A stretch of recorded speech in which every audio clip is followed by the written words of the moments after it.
नमस्कार। मैं हूं राज। आप देख रहे हैं हाईवे 33।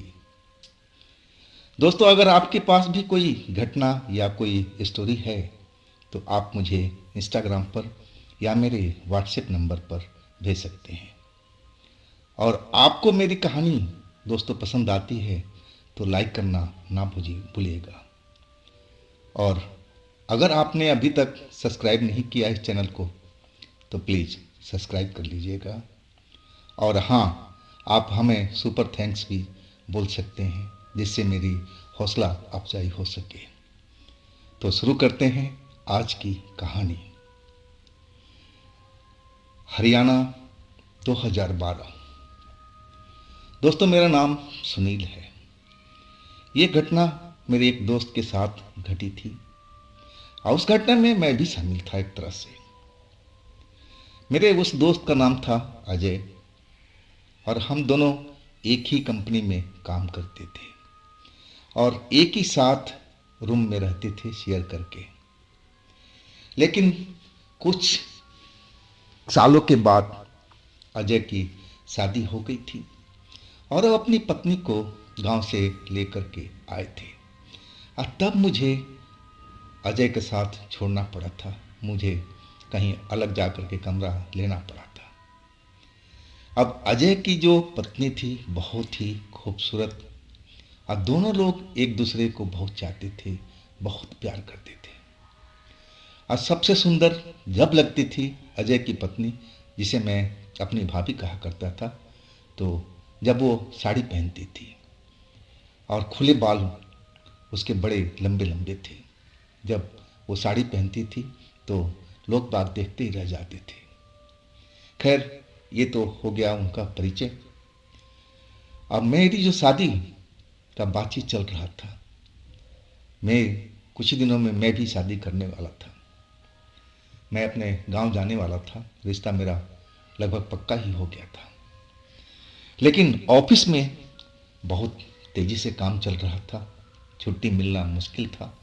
लेकिन मैं जानता था कि छुट्टी तो ऐसे नहीं मिलेगी, मुझे कोई ना कोई ट्रिक लगानी पड़ेगी और वो तो मैं लेके रहने वाला था।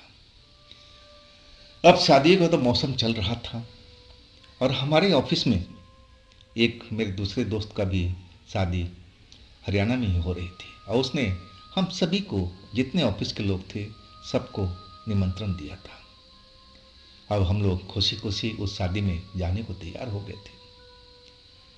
अब जो अजय थे वो हमसे कहने लगे कि भाई चलना है। मैंने बोला बिल्कुल चलेंगे। लेकिन समस्या ये थी कि अजय के पास भी बाइक था और मेरे पास भी बाइक था।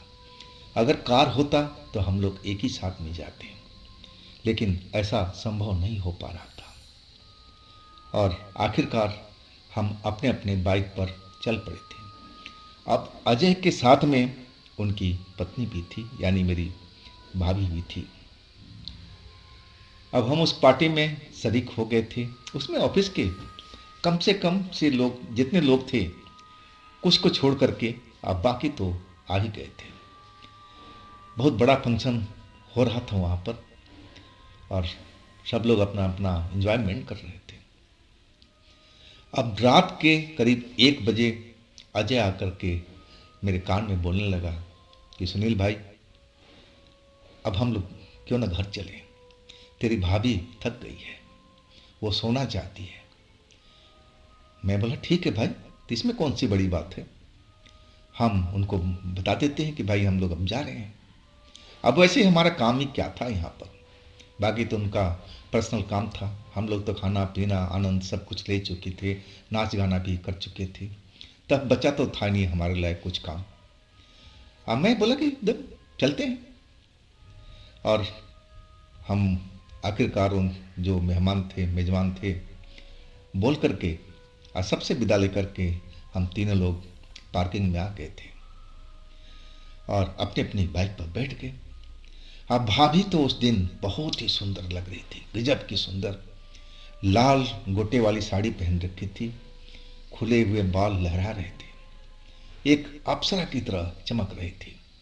पार्टी में तो अधिकतर लोग भाभी को देखते रह गए थे। थी ही इतनी खूबसूरत। भगवान बहुत ही कम लोगों को ऐसा सुंदर देता है।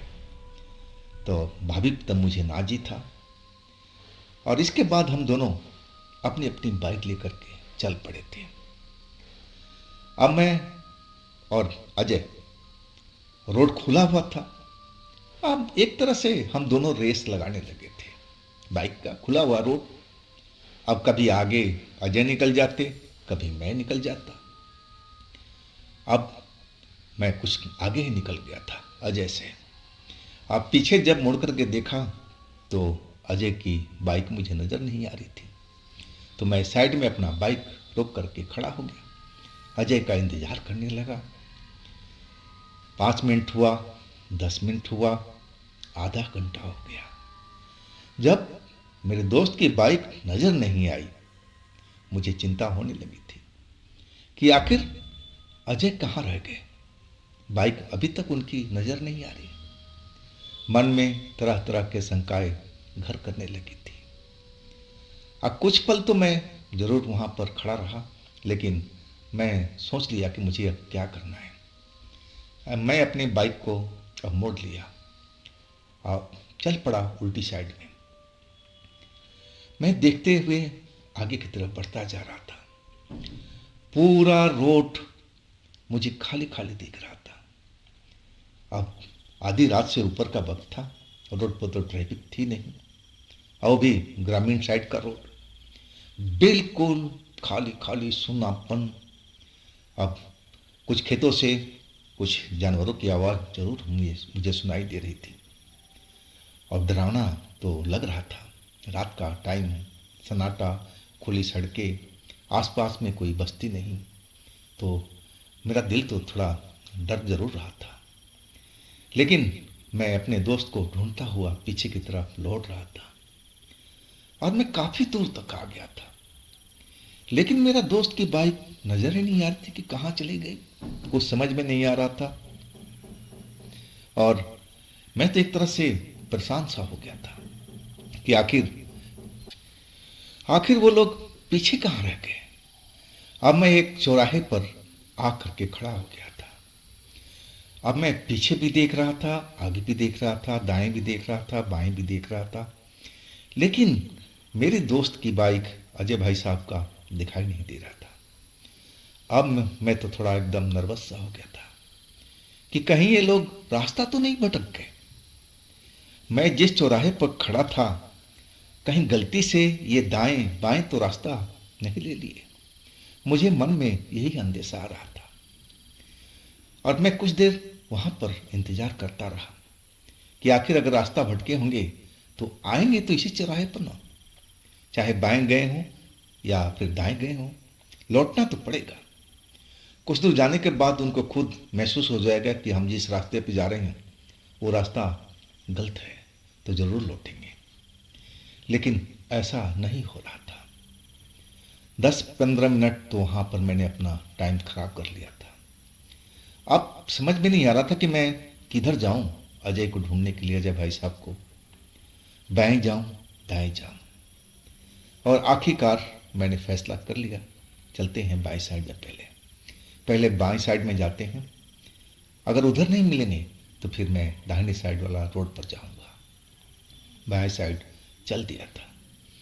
अब कुछ ही देर दूर में पहुंचा था और तभी मुझे अजय भाई साहब का बाइक जमीन पर गिरी हुई दिखाई दी।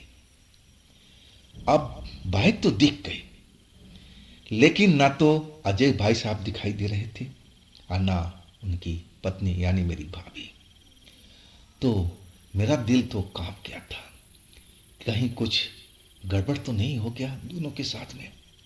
मैं वास्तव में इतना डर चुका था कि मैंने जिंदगी में कभी इतना डरा नहीं था कि आखिर उन दोनों के साथ में क्या हुआ।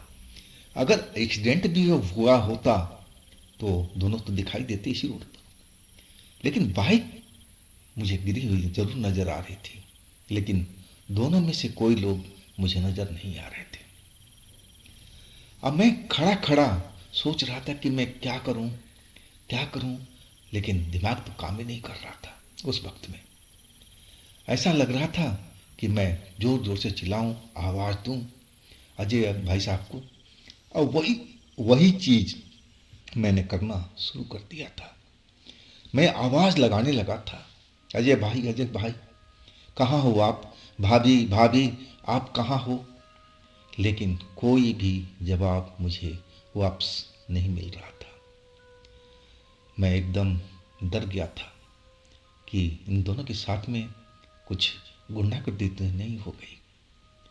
और इसी वजह से मैं ज़्यादा डरा हुआ था। मुझे तो शंका यही था कि इनके साथ में ज़रूर कोई बदमाशी हुई है। अब ये रोड सुनसान था और भाभी जवान खूबसूरत, तो किसी की नीयत बदलते देर थोड़ी लगती है। और इसी डर से मैं कांप गया था। मुझे अंदेशा था कि कुछ न कुछ उनके साथ में ऐसा ही कुछ हुआ होगा। और मैं अब चिल्लाने लगा था एक तरह से। अब मेरे पास में फ़ोन था, लेकिन दिमाग जो था बिल्कुल काम नहीं कर रहा था कि मैं उनको फ़ोन करूं, नंबर मिलाऊं। लेकिन ऐसा तो मैं सोच ही नहीं पाया था।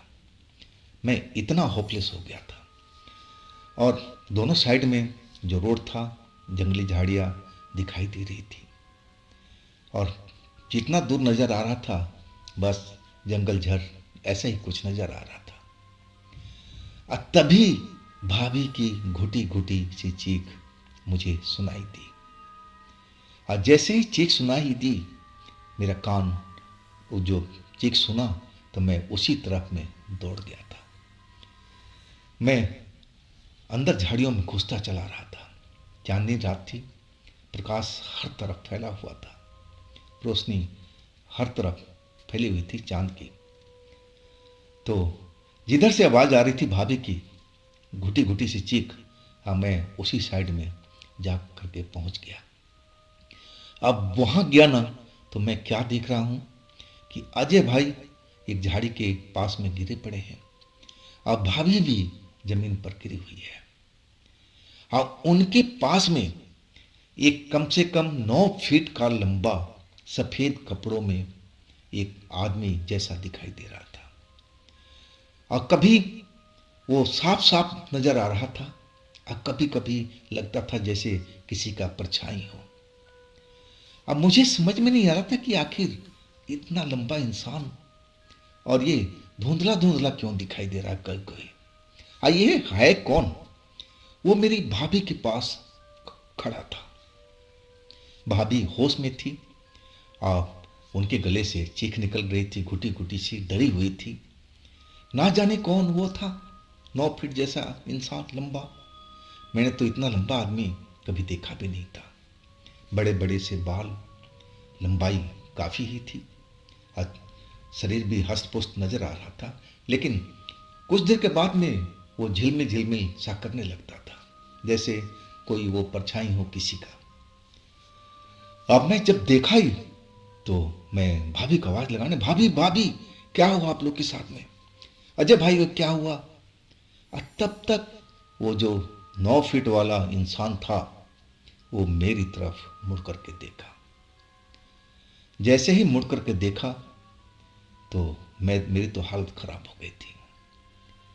चेहरा तो सामान्य मनुष्य की तरह लग रहा था, लेकिन सबसे डरावनी उसकी आंखें थी। आंखें बड़ी बड़ी और एकदम लग रहा था कि जैसे उसमें लाल लाइट फिट कर दी गई हो, उसमें से जैसे रोशनी सी निकल रही थी। अब मुझे तो अब समझते देर नहीं लगी कि ये कोई आम इंसान तो हो ही नहीं सकता है। मैं तो भूत प्रेत के बारे में गांव में बहुत सुना था, लोग बाग बताया करते थे, तो मुझे तो पहचान करने में कोई भी परेशानी नहीं हुई। अब मैं समझ गया कि ये तो कोई भूत है, पिशाच है या कोई जिन्न है। और मैं तो एकदम उसको देख करके कांप गया था। और डरा तो पहले ही था, लेकिन ऐसा डर मुझे नहीं लगा था। लेकिन जब उस लंबे आदमी को देखा ना तो मेरी हालत खराब हो गई थी। अब वो लंबा आदमी मेरी तरफ चल पड़ा था। अब भाभी अब अजय भाई को उठाने की कोशिश कर रही थी। जब वो लंबा आदमी मेरे पास में आया, अब मैं भाग भी नहीं सका, ना जाने ऐसा क्या हुआ मेरे साथ में कि जैसे लगा कि मेरा शरीर काम नहीं कर रहा है, जैसे मुझे कोई चुंबक ने पकड़ लिया। मैं अपनी जगह से हिल भी नहीं पा रहा था। अब वो लंबा इंसान अब मेरे पास में आकर के खड़ा हो गया और जैसे खा जानी नजरों से वो घूरने लगा था और एक अजीब सी आवाज उसने निकाली। अब फिर लंबा तो था ही, झुक करके अब मेरे दोनों हाथ उसने पकड़ लिए थे और एक तेज झटका दे करके मुझे झाड़ियों में फेंक दिया था। चोट तो मुझे जबरदस्त लगी थी, लेकिन मैं अपना होश खोया नहीं था। मैं जानता था कि अगर मैं अपना होश खो दिया तो मेरा काम तो खत्म है और साथ में अजय भाई और भाभी का भी काम खत्म हो जाएगा। हाँ, अब तक जो भाभी थी अजय भैया को उठा चुकी थी, होश में ला चुकी थी और वो दोनों लोग अब उस जगह से भाग खड़े हुए। अब वो सड़क की तरफ दौड़ रहे थे जिधर उनकी बाइक गिरी हुई थी। अब मैं देख रहा था, अब वो जो सफेद कपड़ों वाला इंसान था नौफिटिया, अब उनके पीछे वो चल पड़ा था। ना जाने कौन सी भाषा में वो बोले जा रहा था, भारी भारी आवाज। और अजय भाई और भाभी भागती हुई बाइक के आगे से गुजर चुकी थी। वो लोग उसी चौराहे पर पहुंचना चाह रहे थे ताकि कोई मदद मिल सके और उनकी जान बच सके, साथ में मेरी भी बच सके। मैं तब तक झाड़ियों में से उठ करके खड़ा हो गया था। अब मुझे समझ में आ गया कि अब मुझे क्या करना है, काली शक्ति को कैसे भगाया जाता है, भूत प्रेत से अपना बचाव कैसे किया जाता। मैं तो गांव का बंदा था, मुझे तो सब कुछ मालूम था, लेकिन इतना मौका मुझे उस टाइम नहीं मिला था।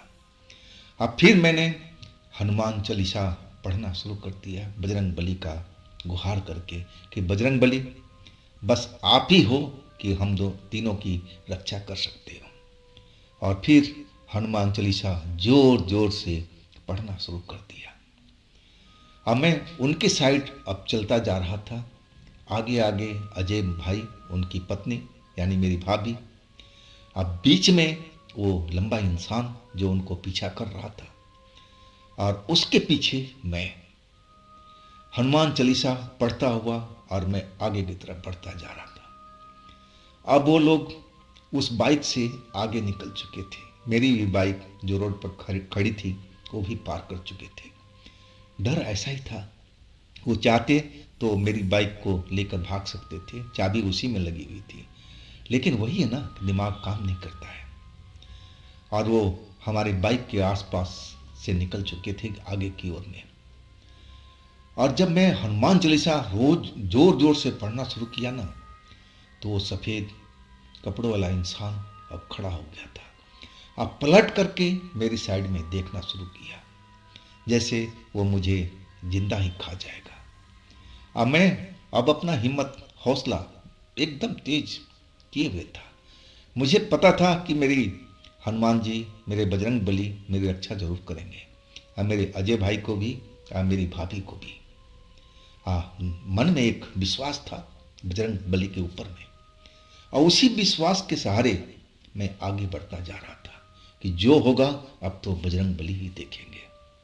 मैं डरा जरूर अंदर में था, लेकिन एक अंदर में हौसला थी, एक ऊर्जा थी बजरंग बली का नाम लेते हुए, और वही ऊर्जा मुझे आगे की तरफ बढ़ाई जा रही थी।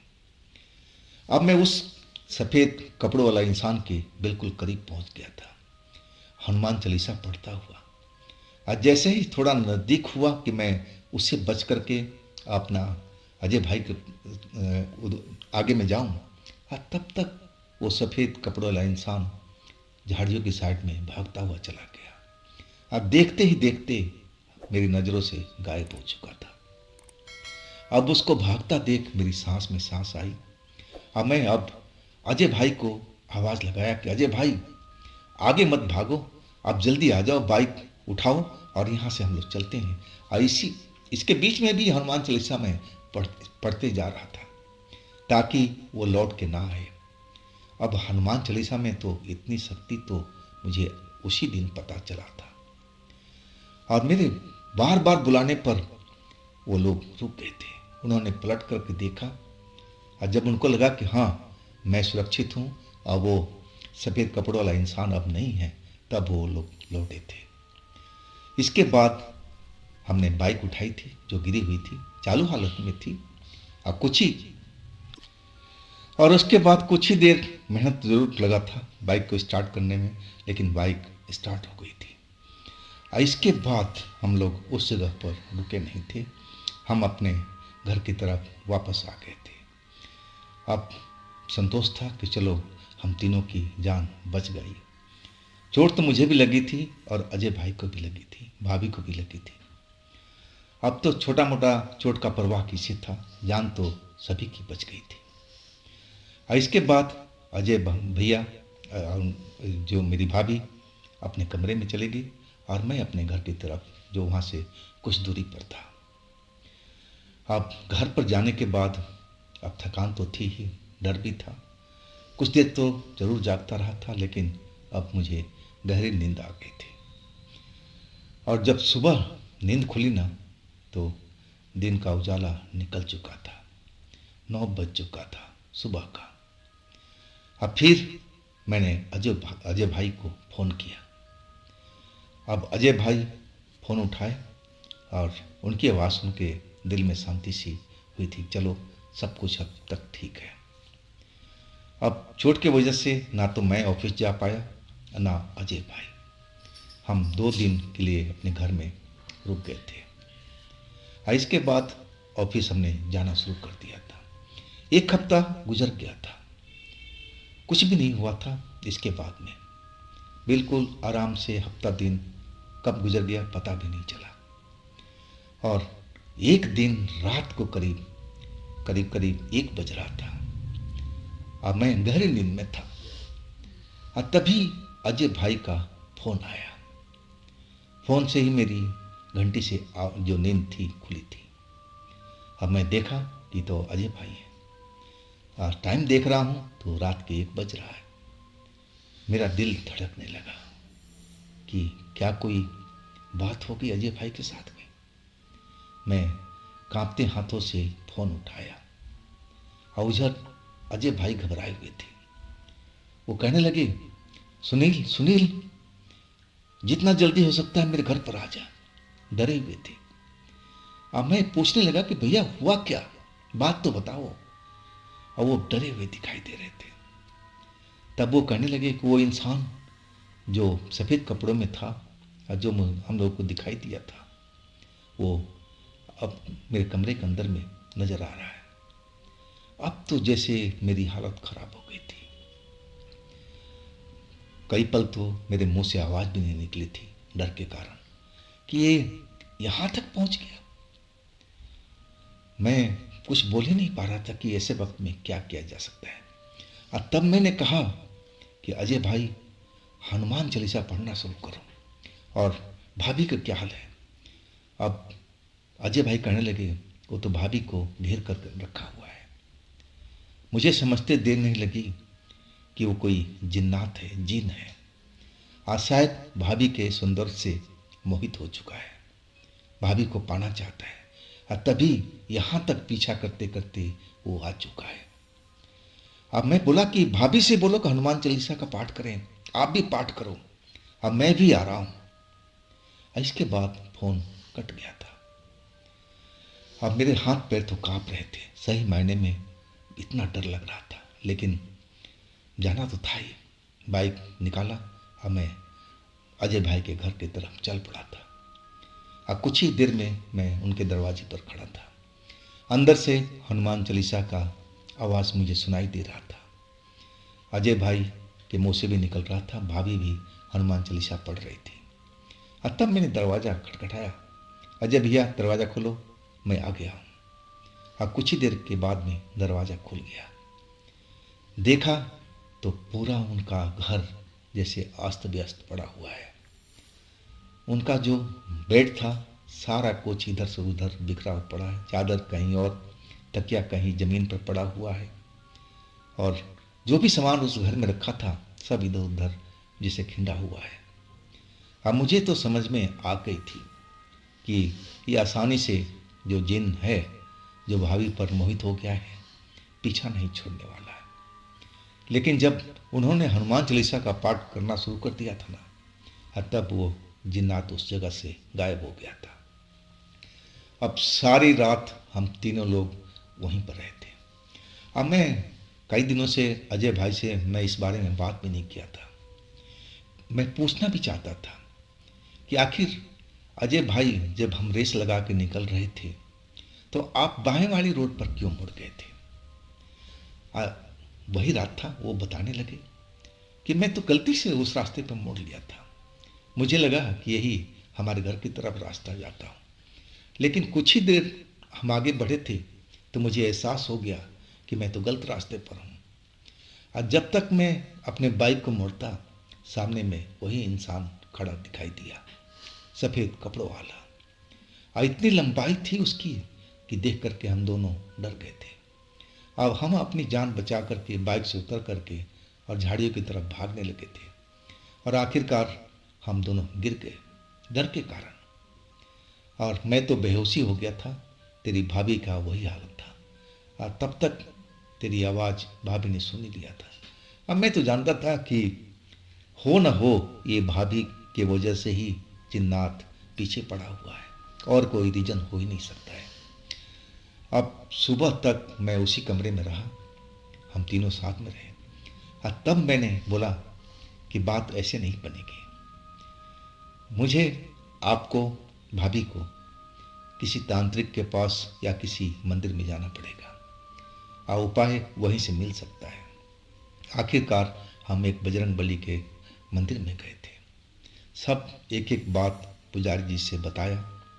अब पुजारी जी बात बड़ी अच्छी ढंग से सुने और वो कहने लगे कि अब डरने की बात नहीं है, तुम सही जगह पर आए हो। और फिर उन्होंने मंत्र से पढ़ा हुआ धागा दिए तीनों के हाथ में। अब बोले कि अपने गले में या तो लगा लो या दाहिने हाथ में बांध लो, जैसा तुम्हें सूटेबल लगे। और हफ्ते के अंदर में आना, अब बताना कि अब कोई तुम्हें कष्ट तो नहीं है, वो जिन्नात तो नहीं दिख रहा है।